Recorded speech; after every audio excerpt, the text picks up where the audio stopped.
and welcome back to my channel.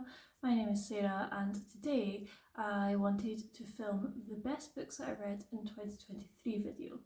Now obviously it is July 2024 but I just recently started my channel maybe about a month ago, so I just wanted to share some of the best books that I read last year. I also have moved house, so everything's a bit of a mess in the background. I really wanted a background where you could see my books, but the lighting is just no good, so I'm having to have you propped on the bookcase, which is a bit annoying. Anyway, I had made a list at the end of last year of the best books that I had read, so I thought this was going to be a really easy video to sit down and film because I could just go back to my list. But then when I went back to my list, some of the books that I thought were on it were not on it, and some of the books that I had put on it, I was like, oh really, that's on it?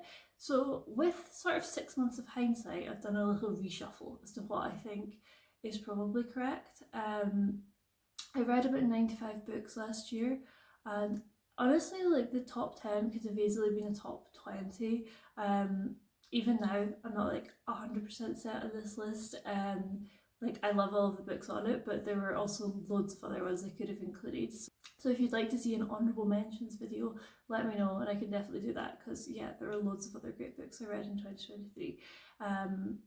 Not all of these books were published in 2023. In fact, I don't think a single book on the list was published in 2023. I don't really read many new releases, so that would be very difficult for me to do. But yeah, these books are just the best books that I read in 2023. So yes, there are 10 books on the list. I will go from my least favourite to my favourite. So in at number 10 is All Our Yesterdays by Natalia Ginzburg. This is my third Natalia Ginzburg. I read Family Lexicon by her and did really like it. I also read another very short one, I can't remember the name of it, but All Our Yesterdays is a much longer book, and this is a Second World War novel essentially. I read this when I was on holiday last year. I went to Slovakia like for a hiking holiday for a week, so I was like reading this while I was there, and I think sometimes that helps as well, because when you've got a very clear memory of having read it somewhere, I think it really sticks in your mind. But I really loved this book, and it took me a while to get to the point that I was enjoying it. What I would say is don't read the blurb, because there is like a spoiler in the blurb that doesn't happen until you're about 300 pages in, and like honestly, I wouldn't have seen it coming if I hadn't read the blurb. Like, I was reading this book and I was like, this is not what this is about, and then like it got halfway through and I was like, oh wait, no, it is. It just took so long to get there, so don't read the blurb for this. This is basically, yeah, a book about World War II in Italy and sort of the different routes that people's lives take. What I really loved about it was just like some of the scenes have stuck with me. So you get to the point where where some of the characters move to this very small Italian village. It's like in the mountains, it's very eerie, and there's sort of German soldiers about. There's like a dog character in this that's amazing. It's really stuck with me.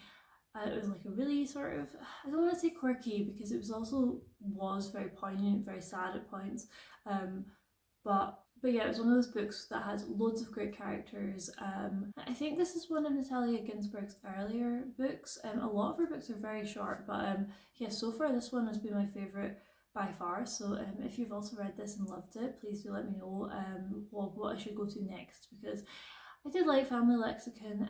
The other one that I read, whose name escapes me, I will put it up, I didn't really like very much. So I don't know if this is a fluke, but yeah, I really loved this. And number 9 is a book that I took out of the library, so I don't actually have a copy of it, and that is Cleanness by Garth Greenwell. I read this back in December last year, and at that point I was going through such a bad reading slump. Like, I was just, what I do sometimes when I'm in a reading slump is I try and read like different things to what I would normally read to get me out of it. So I tried some crime, I tried like a fantasy, and it just wasn't working. And then when I picked this up, I was like, yes, this is exactly what I needed. Like, it was amazing. So I have now read another book by Garth Greenwell called What Belongs to You, and they're sort of both, I can like, what belongs to you came first. Cleanness is essentially a continuation of those themes. So it's about an American English teacher living in Sofia in Bulgaria, and sort of his relationships there. It's very much like each chapter is a new sort of fragment from his life. They sort of build together to make a bigger picture of his like love life, his relationships, and just his general feelings about being gay in a country that's maybe not the most open to that. And yeah, I'd say that Garth Greenwell writes sex scenes so well. Like, they're very convincing and not at all cringy. Like, I really struggle sometimes with sex scenes in books, but I think that he does that so well. He talks a lot about shame, about desire, and I will honestly read anything that he writes. Like, I loved this, I loved What Belongs to You. I really like books that don't have a clear like start and finish. It's not like this is the trajectory that this is going. It's sort of just snippets from someone's life, and then when it all comes together, you see that it's like all merges together, if that makes sense. It probably doesn't, but yeah, I love this book so much. I think he has a new release coming out this year, or maybe the start of next year, so I'm very excited about that. Next is a very, very short Japanese book, and that's Territory of Light by Yuko Tsushima. So I read a big book of like Japanese short stories last year. It was like called the Penguin Book of Japanese Short Stories, and she had a story in this, well, what I thought was a story in this, and I really loved her story. It was sort of about motherhood. It was like a very quiet story where like not very much happened, but just the atmosphere is beautiful. And so I picked this book up, and then when I got to the second last chapter of this book, I discovered that that was what the short story was. Like, it wasn't a short story, it was just a chapter of her novel, or novella I guess, that they had selected for this collection. But yeah, the story as a whole was amazing, so I'm not complaining. And this is like a very, very quiet book. It's about a mother and her sort of young daughter, and she's just gone through a breakup, and they're sort of trying to rebuild their lives, but not in a very dramatic way. They move to this new flat, which she calls the Territory of Light, because it's like got really big windows, and it's just sort of like a year in her life trying to navigate that, sort of her relationships with people at work, her relationship with her ex-husband. It's very much not like it's a sad and reflexive book. She's not saying, oh, this is great, I'm starting this new chapter of my life. Like, she still wants to be with her husband. She doesn't really understand why he's left, so she's trying to come to terms with that, and also trying to mother a very young child, which is not always an easy job. She's not always an excellent mother. She does some questionable things, but yeah, I just like really loved the atmosphere in this. I just thought it was so beautifully written. It was very simple but also beautifully descriptive, and I really want to read more by Yuko Tsushima. I want to read The Child of Fortune. I know that they have like a new edition of it out, and it's really beautiful, so I really want to get my hands on that soon. But yeah, I love this so much. I also meant to say this is translated from the Japanese by Geraldine Harcourt, and the Natalia Ginzburg is translated from the Italian by Angus. So from a very, very short book to a very, very long book, the next book on my list is A Suitable Boy by Vikram Seth. I think this book is like, it's long. It's I think probably the longest book I've ever read. It's like 1,500 pages, and I think it's very difficult when you have spent so much time with a book to not love it. Like, I did love it, but it was basically the only thing I read the month I read this. I think I read like one or two other books, and at no point was I like, oh, this is a slog. Like, not at all. Like, I really, really enjoyed it, which is impressive for a 1,500 page book. This was written in the 90s. It's about a family, or a couple of families really, in India in the sort of mid 20th century. The main sort of, is what the title alludes to, the main storyline is about Lata, who is sort of just come of age, and her mother wants to find her a suitable boy to marry, and she sort of has her own ideas about this. She's not going to just marry whoever her mum tells her to. So it follows her, but also follows so much more than that. It follows a lot about Indian politics at the time. It also follows her siblings and their marriages, their relationships, her mother's relationship. Honestly, like, there was no, sometimes when you have a book that has multiple strands running through it, there are some that you enjoy more than others. Like, there was no strand in this where I was like, oh no, I don't want to read from this perspective, which is very, very impressive. I really fell in love with the characters in this. This is like, I think there are 5 siblings in the family, so it's very much like a big messy family, and it really made me want that. It made me want to have like 5 kids so that I could sit at the dinner table and watch them all fighting. Like it was just a really good fun book. I don't know if Vikram Seth has other books out. I think he maybe has a couple, but yeah, I think it's very hard when a book is this long and you've enjoyed it for it not to end up in your favourites of the year list. So yeah, I would highly recommend this to Aable Boy. As I say, didn't feel like a slog at all. So if you're a bit worried about the length of it, like it's not a difficult read. It was very enjoyable. So the next book is a classic, and I also read this on the same holiday when I was in Slovakia. So it was a very successful holiday for reading, and that's The Idiot by Fyodor Dostoevsky. I think that, so this was translated by Anna Brailovsky. I don't know if the edition that I specifically read was translated by her. I read this on my Kindle because I'd taken like 5 books for a holiday, and then you know what happens, you get there and you're like, I don't want to read any of these. So I sort of went onto Kindle to see if there's anything that was quite cheap, and this, you know, often the classics are really cheap. I think this was like 50 pence. So I just bought it and I read the whole thing in like 3 days, and it's quite a long book. I think it's about 600 pages. I have wanted, like, everyone raves about Crime and Punishment, and I read it and I liked it, but I wasn't blown away by it. And I read it at the same time as my boyfriend. Like I read a chapter and then he went and read the same chapter, and we like discussed it, which was a really good way to do it. But he like seemed to, it really affected him, Crime and Punishment. He felt really like, he found it really claustrophobic, and he was like, oh, this is like, it's too much for me. I didn't feel like that at all. Like I didn't really feel the like anxiety of being in the book, which I think is what a lot of people really love about Crime and Punishment. I didn't really get that from it. Like I liked it, but I wasn't in love with it, and I thought like maybe Dostoevsky wasn't an author for me. And then I read The Idiot and I was like, yes, this is what I wanted from Crime and Punishment. This book is just so good. I'm going to do such a terrible job of summarising it, or even the themes, because there's so much going on in it. It's basically about Prince Mishkin, who returns from a trip abroad, and he is meant to be sort of very nice, very kind person, and people sort of take advantage of him. He's meant to not really understand that he's being taken advantage of. There are a couple of women that come in and out of this that he is like in turns interested by, and then like sort of changes his mind.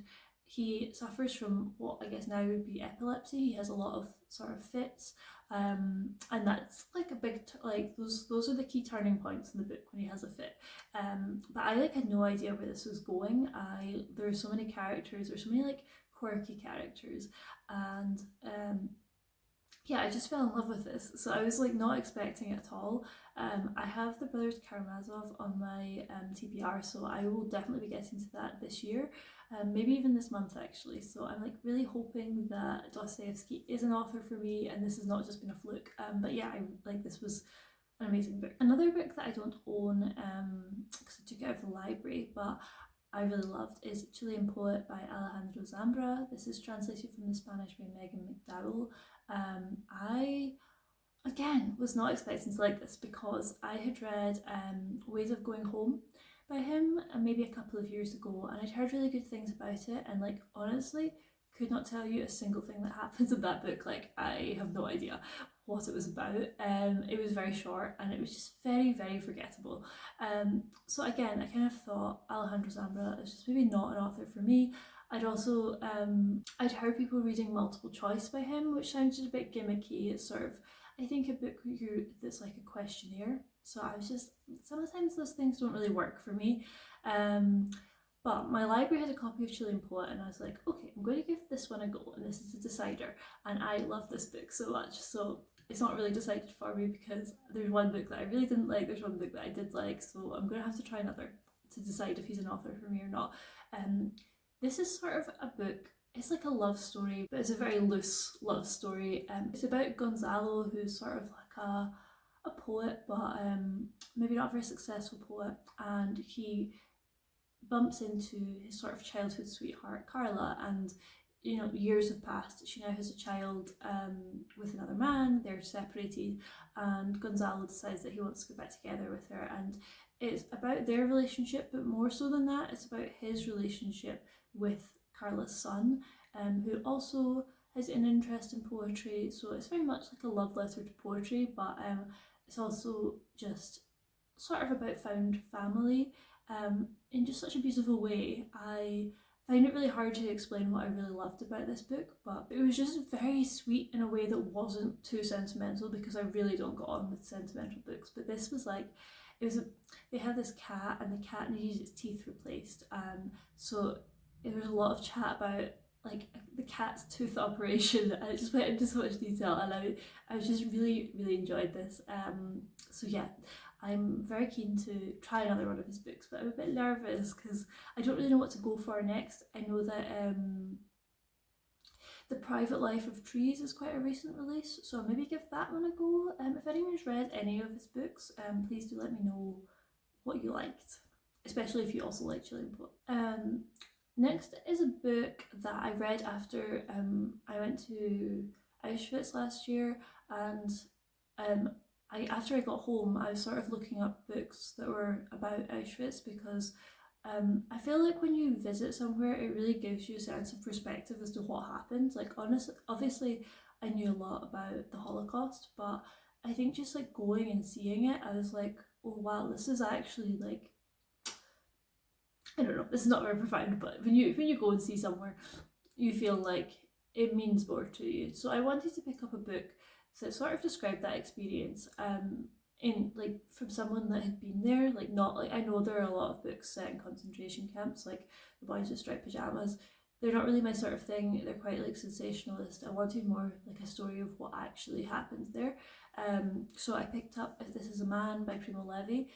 So this is two books in one. This is If This Is a Man and The Truce, and they were both written like I think about 15 years apart, but they're quite often in this bind up together. And honestly, like, you need to read both of them, because If This Is a Man is about his experience in Auschwitz, and then The Truce is his experience trying to get back to Italy after the war ended. So I'd really recommend reading the two together. Like, I actually like The Truce just as much as If This Is a Man. So yeah, this is like my joint number 4. This is translated from the Italian by Stuart J. Woolf. Primo Levi is like now one of my favourite authors. I've also read The Periodic Table by him, and it is like so far my favourite book of 2024, so he's definitely a favourite author. The way that he writes about such terrible events is so like, he has so much humanity. He very much describes things and doesn't like, terrible things happen to him, but this is not like a book where he's outraged. He's very much just telling you exactly what happened in a very like matter-of-fact way, while also like really getting to the crux of it. It's very impressive. Like, I can't do it justice. And The Truce, like his journey back from Auschwitz for one is absolutely crazy. Like, he goes via Russia, which makes no sense, and it's all about all of the sort of people that he meets there, and it's very like strange because it's quite a happy book almost, I guess, compared to Auschwitz. Like, anything is going to be better, but they like sort of put on plays in the evening and stuff while they're in these sort of detention centres essentially, and there's so many like quirky characters he meets, and it's almost like a road trip story, but it's not, because he does not want to be there. He is trying desperately to get home, so it's like beautifully sad while at the same time like filled with moments of joy. It's quite impressive. I love Primo Levi now. He's like one of my new favourite authors, so I would highly recommend picking up If This Is a Man if you've not already. It's a very famous book. And then number 3 is another book that I don't own, and that's Stories of the Sahara by Sanmao. I talked about this book in my summer reading recommendations video, and honestly, like, this book is up here because, well, I loved it obviously, but it was also just such a surprise. Like, I had never heard of Sanmao, I'd never heard of this book, and then I was on my library app just looking at their sort of new in.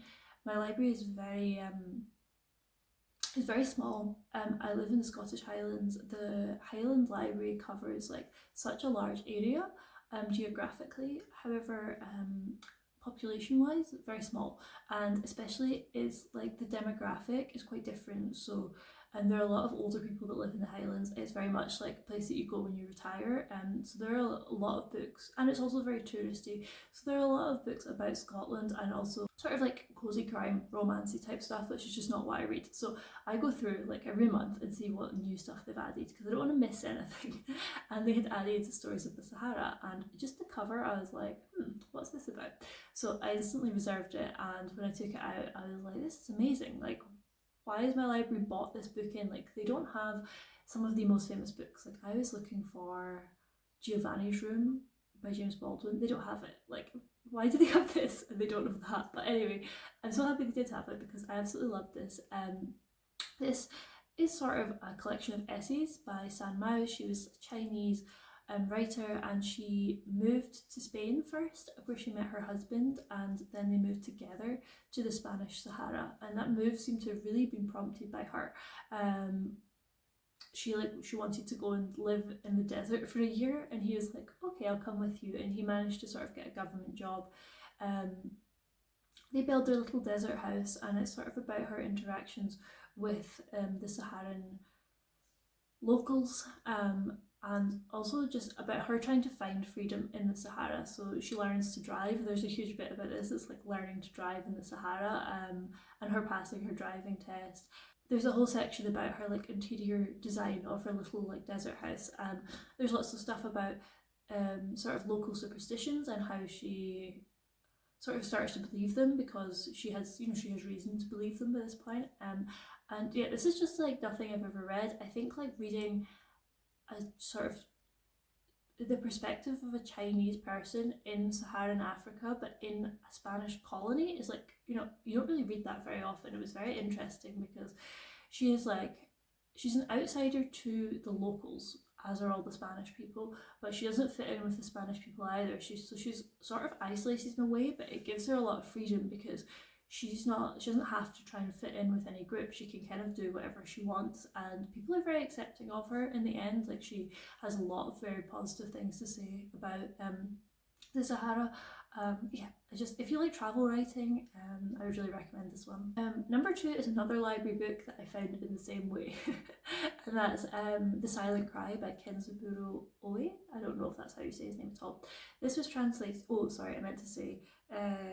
Stories of the Sahara was translated from the Chinese by Mike Fu, and The Silent Cry was translated from the Japanese by John Bester. This was such a creepy little book, but I really, really enjoyed it. This is a very confusing book to try and explain, but basically it's about 2 brothers, and the main character, one of the brothers, has just found out that his best friend has committed suicide in a very like graphic, disgusting way. So he's sort of dealing with that, and him and his wife and his brother go back from Tokyo to this like very remote, isolated village, and they're sort of dealing with the history of the village. And there was an uprising that had happened, and one of their family members was killed in this uprising. So it's very much about history repeating itself. But honestly, like, what I loved about this book was just the atmosphere. Like, this was so creepy. I don't know how he managed to make this so creepy without anything like terrible actually happening. Like, I wasn't scared, but it was just the atmosphere he created was incredible. The writing was incredible. There were so many sort of like disgusting descriptions of things, which I just really loved. There were like some aspects of this that like I was giving him the benefit of the doubt that this was just a character, but now like I'm not sure, because the very start of the book he's got a newborn child, like a very young baby, and the baby seems to have been born with some sort of, I guess, physical disabilities, and also potentially sort of learning difficulties. It's not really made very explicit, and he's sort of dealing with that, and the way that he talks about that is not very nice. So like, definitely trigger warning for that. I was putting that down to just the character and like him trying to create this like very complex, interesting character. However, like, having read a bit about Kenzaburo Oe's like personal life, I'm not sure if that is the case, so let me know. I feel like he could be a bit problematic, but I love this book so much, and I really do want to read some other stuff by him. So this was like a great find. And then my favourite book of the year is definitely a divisive book. Like I've seen some very negative reviews on this book, and even after I had finished it, I wanted to go and find some podcasts like that were sort of discussing it in greater depth, because it's a very complex book, and a lot of the podcasts were like, this is not a very good book. And I was like, no. So that's The Golden Notebook by Doris Lessing. This again, very long book, and I just loved how meta this book was. So this is a book about a woman called Anna. She's sort of, I guess, in her late 30s. She has a child, and she keeps 4 different notebooks. In one of the notebooks, she has her like political life. So she used to be part of the Communist Party. It's sort of about her disillusionment with that. She has another notebook where she talks about her time living in Africa when she was younger. She lived in sort of, I think, Zimbabwe. Or I think it was called Rhodesia then, but it's now current day Zimbabwe. In one part, she's trying to write a novel, which is loosely based on her personal life, and then the last diary is about her, is her like personal diary.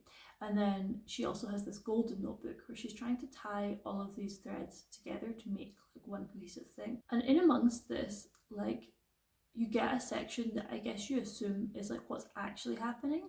And it gets so confusing because towards the end, all of the threads sort of start to come together, and you start to question like what is real.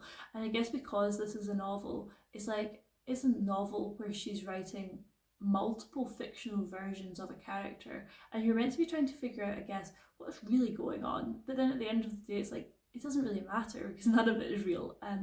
I just like loved each individual notebook. Like the bits where she was in Rhodesia were so interesting. I really liked learning all about her communism. You know, this book was written in 1962, so a lot of it was stuff that I didn't even know about, like sort of disillusionment with the Communist Party after the death of Stalin. Like I didn't really know that much about that.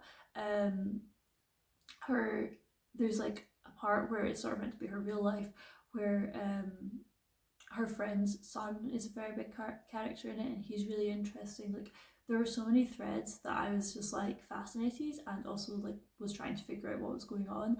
So like if you like that sort of thinky book where you're maybe don't got all of the answers to everything, like I would highly recommend this one. This was like an amazing book, definitely one of my like all-time favorite books now. And yeah, it's a shame that this one maybe seems to not be so popular. I can kind of understand why, if you're looking for a book that's just like a good read. This is not it, because it is complicated and it's not perfect, but that's what I like about it. I like the fact that it's a bit messy. So yes, that is like the best book I read in 2023. So yeah, as I said, I had such a good reading year in 2023. There were 8 honourable mentions that I have, so if you would like to see those, let me know, because I can happily make another video talking about them. And yeah, and I feel like 2024 is going equally well, so it's been a good time. So yeah, if you'd like to hear more of my sort of reading ramblings, please do subscribe for more.